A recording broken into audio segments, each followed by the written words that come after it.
2015 adalah tahun kemalangan bagi sebuah keluarga kecil yang tinggal di ibu kota.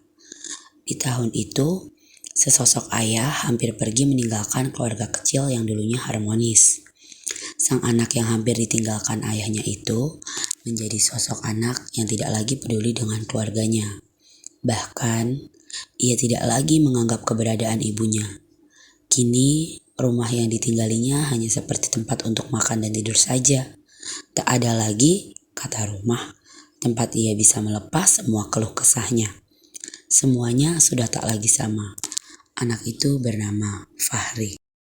Fahri mempunyai seorang sahabat yang bernama Chelsea, atau yang akrab disapa Cici.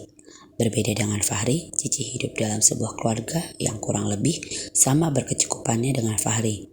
Tetapi kedua orang tua Cici hidup rukun karena kedua orang tuanya selalu menanamkan nilai-nilai agama yang tidak boleh ditinggalkan. Sore itu langit cerah dan kebetulan adalah malam minggu. Malam di mana anak muda biasanya berkumpul dan hangout. Fahri yang sekarang merasa menjadi anak broken home sedang duduk termenung sendiri. Kemudian tiba-tiba datanglah seorang anak laki yang pernah satu sekolah SMP dengannya.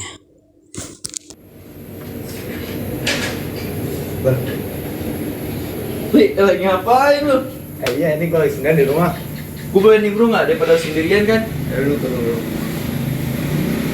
Bedanya muka lu kenapa nih kayak suntuk banget? Iya nih, gua lagi suntuk banget gua di rumah. Nah emang lu kenapa? Sebenarnya bapak gua tuh udah mau pisah sama gua. Oh. Yaudah sekarang gini aja Ri, lu jangan terlalu mikir masa lalu lah.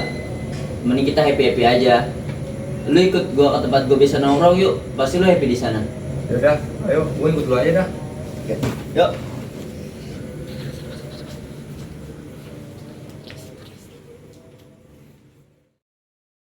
Mereka berjalan menuju ke sebuah kafe elit yang tidak hanya kopi, namun juga menyediakan minuman keras. Kafe elit ini berada di tengah kota yang gedungnya sekilas nampak seperti kafe biasa.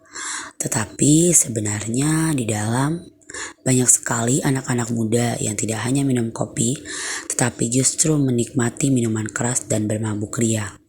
Di kafe ini punya aturan, yaitu hanya usia di atas 17 tahun dan punya kartu kredit yang boleh masuk. Itulah sebabnya kafe ini dipenuhi oleh anak muda yang hanya menghamburkan uang orang tua mereka.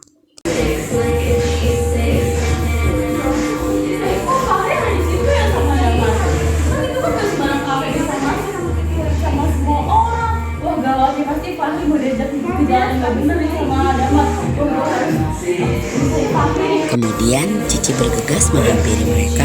Fahri, ngapain di sini sama Damar? Udah Raci, siapa yang gue nanya lu ngapain ada di sini? Gue mau bawa Fahri jauh-jauh ya dari lu ya. Ci, gak usah banyak ceramah di sini deh, ini tempat buat happy bukan pesantren. Mau gimana pun diri lu ya, tapi jangan bawa Fahri ya buat ke jalan yang gak bener kayak gini. Mana nih? Udah. Gue capek nih nasihatin lu. Fahri.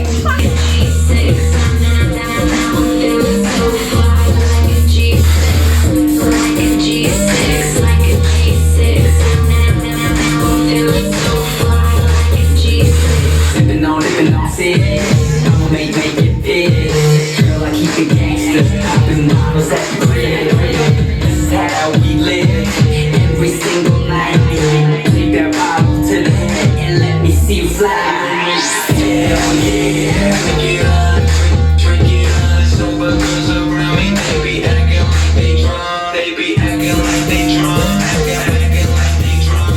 With sober girls around me, they be acting like they drunk. Kemudian Cici bergegas masuk mengikuti mereka dan terus berusaha menarik Fahri keluar dari kafe itu. Fahri, ayo keluar Fahri. Lu gak boleh kayak gitu Fahri. Iya gue awas Damar. Fahri, ayo Fahri keluar. Fahri, ayo. Setelah Cici berhasil menarik Fahri keluar dari kafe itu, ia membawanya pergi ke pelataran kafe Rio, lu nggak boleh lemah kayak gitu dong. Kan kita sekolah udah diajarin kalau misalnya ada masalah apapun tuh kita cerita kepada Allah, kita ngadu sama Allah. Kalau misalnya bokap lu pergi dari rumah kan gak selamanya. Kalau misalnya selisih paham orang tua lu udah bener-bener selesai kan bokap lu bakal balik lagi ke rumah kan. Ya makasih sih, hampir aja gue dari ketemu sama gue tadi. Iya, lu juga kan udah tahu kalau misalnya ada dalil yang bilang kalau misalnya kita tuh nggak boleh dilarang minum minuman keras.